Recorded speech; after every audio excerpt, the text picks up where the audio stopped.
آپ نے سنا ہوگا حضور نے سورہ رحمان کے بارے میں فرمایا ہے، سورۃ الرحمان عروس القرآن. یہ سورہ رحمان جو ہے یہ قرآن کی دلہن ہے. جیسے دلہن کو آپ خوشنما لباس پہناتے ہیں، آراستہ پیراستہ اس کو گہنے اور اس کو زیور پہناتے ہیں، تو جس طریقے سے سجاتے ہیں آپ دلہن کو، اللہ تعالیٰ نے ایک سورت قرآن مجید میں یہ ایسی رکھی ہے سورہ رحمان کہ اسے خوب سجایا ہے. اس میں الفاظ کا در و بست، اس کا اپنا ایک ڈیوائن میوزک ہے.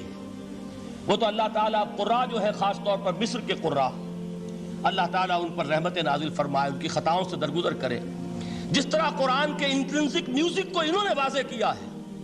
واقعہ یہ ہے کہ اگر یہ لوگ نہ ہوتے، شیخ عبد الباسط محمد عبد الصمد، شیخ محمود خلیل الحصری، یہ لوگ کہ جنہوں نے قرآن کے اس غنا میوزک، یہ لفظ جو ہے آپ حیران نہ ہو کہ میں یہ کوئی شاید توہین کر رہا ہوں قرآن کی، حضور نے یہ لفظ استعمال کیا ہے. تغنو، اس قرآن کو اچھی سے اچھی خوشلہانی کے ساتھ پڑھو. من لم یتغن بالقرآن فلیس منا، جو قرآن کو بہتر سے بہتر انداز میں، اچھی سے اچھی آواز میں، خوشلہانی کے ساتھ پڑھنے کی کوشش نہیں کرتا، وہ ہم میں سے نہیں ہے. بلکہ ایک مرتبہ حضور رات کے وقت آپ گشت پر تھے اپنے ساتھیوں کے حالات معلوم کرنے کے لیے. حضرت ابو موسیٰ اشعری رضی اللہ تعالیٰ عنہ ایک صحابی ہیں، ان کے گھر کے پاس سے گزر ہوا، وہ رات کو تہجد پڑھ رہے تھے، کھڑے ہوئے کیف کے عالم میں قرآن تلاوت کر رہے ہیں. حضور کو بہت پسند آئی ان کی قرات، کافی دیر تک وہاں کھڑے سنتے رہے. اب انہیں کیا پتا کون سن رہا ہے. بالکل اسی طرح سمجھ لیجئے ایک بات یاد آئی ہے. حضور فرماتے ہیں کہ جس طرح کان لگا کر اللہ قرآن کو سنتا ہے، کسی چیز کو نہیں سنتا. ہمیں نظر نہیں آتا نا، ہمیں معلوم نہیں، ہم قرآن پڑھ رہے ہیں تو سننے والا کون ہے؟ سب سے زیادہ کان لگا کر خود اللہ. یہاں اس لیے مجھے یاد آیا کہ ابو موسیٰ اشعری کو کیا پتا تھا کہ کون سن رہا ہے. وہ اپنی کیفیت میں نماز میں تہجد میں قرآن کی تلاوت کر رہے تھے، اور ظاہر بات ہے ان کے گھر ایکڑوں میں بنے ہوئے نہیں تھے، ایک ایک کمرہ، ایک ایک کوئی حجرہ، ایسے ہی تو گھر تھے نا صحابہ کے.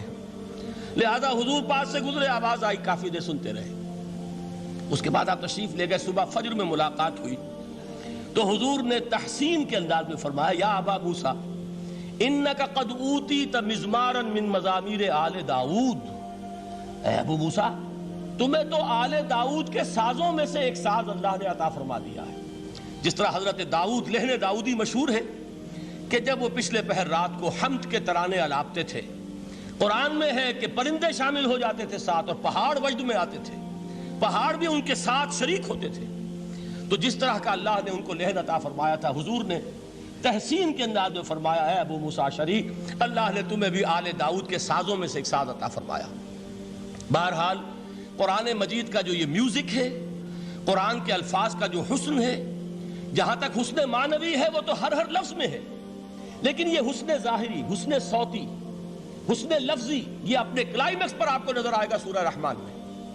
لیکن قرآن میں یہ سورت اس اعتبار سے بھی ممتاز ہے، اس کی 4 آیات پر ذرا توجہ کریں گے، عجیب حقائق سامنے آئیں گے. جہاں یہ قرآن مجید کے حسن صوت اور حسن لفظی کی معراج ہے، وہیں اس کی پہلی 4 آیات میں 4 چوٹی کی چیزوں کا ذکر ہے، سب سے اونچی چیزیں.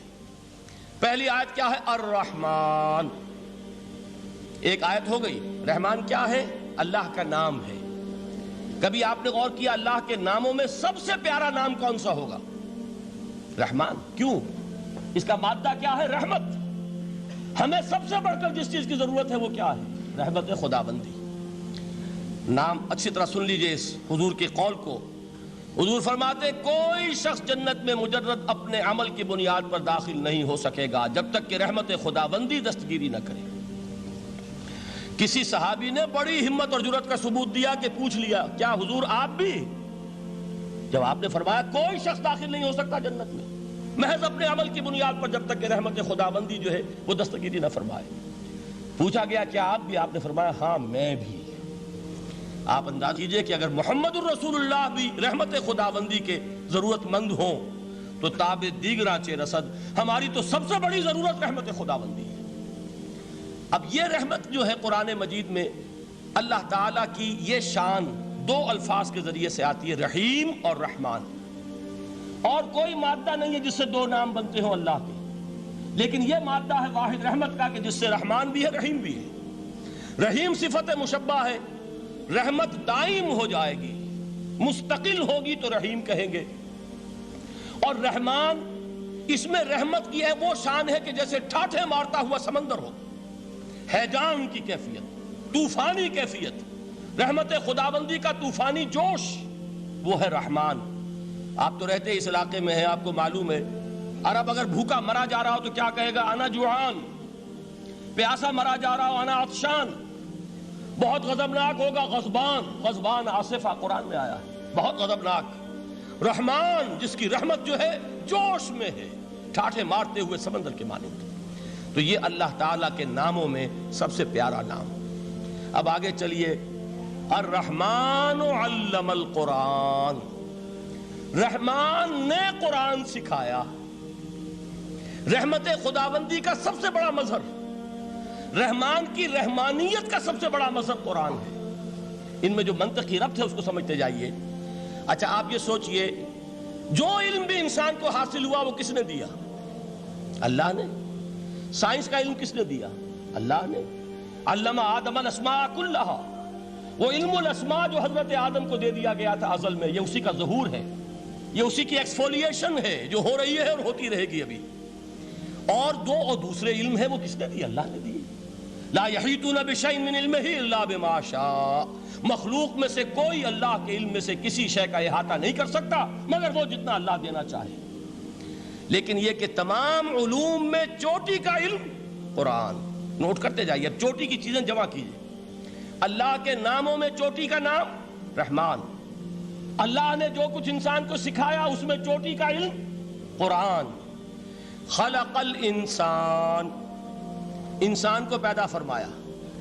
سوال یہ کہ حیوانات کو کس نے پیدا فرمایا؟ آسمان کس نے پیدا کیے؟ زمین کس نے پیدا کی؟ فرشتے کس نے پیدا کیے؟ کیا مطلب خلق الانسان؟ اس کی تمام مخلوقات میں اس کا کلائمیکس، اس کی تخلیق کی معراج، اس کے تخلیق کا نقطہ عروج انسان ہے۔ یہ ہے کہ جو مسجود ملائک بنا ہے۔ وَلَقَدْ كَرَّمْنَا بَنِي آدَمَ وَحَمَلْنَاهُمْ فِي الْبَرِّ وَالْبَحْرِ وَرَزَقْنَاهُمْ مِنَ الطَّيِّبَاتِ وَفَضَّلْنَاهُمْ عَلَى كَثِيرٍ مِّمَّنْ خَلَقْنَا تَفْضِيلًا۔ تو تخلیق میں سب سے اونچی تخلیق انسان کی، علموں میں سب سے اونچا علم قرآن کا، اللہ کے ناموں میں سب سے اونچا نام رحمان۔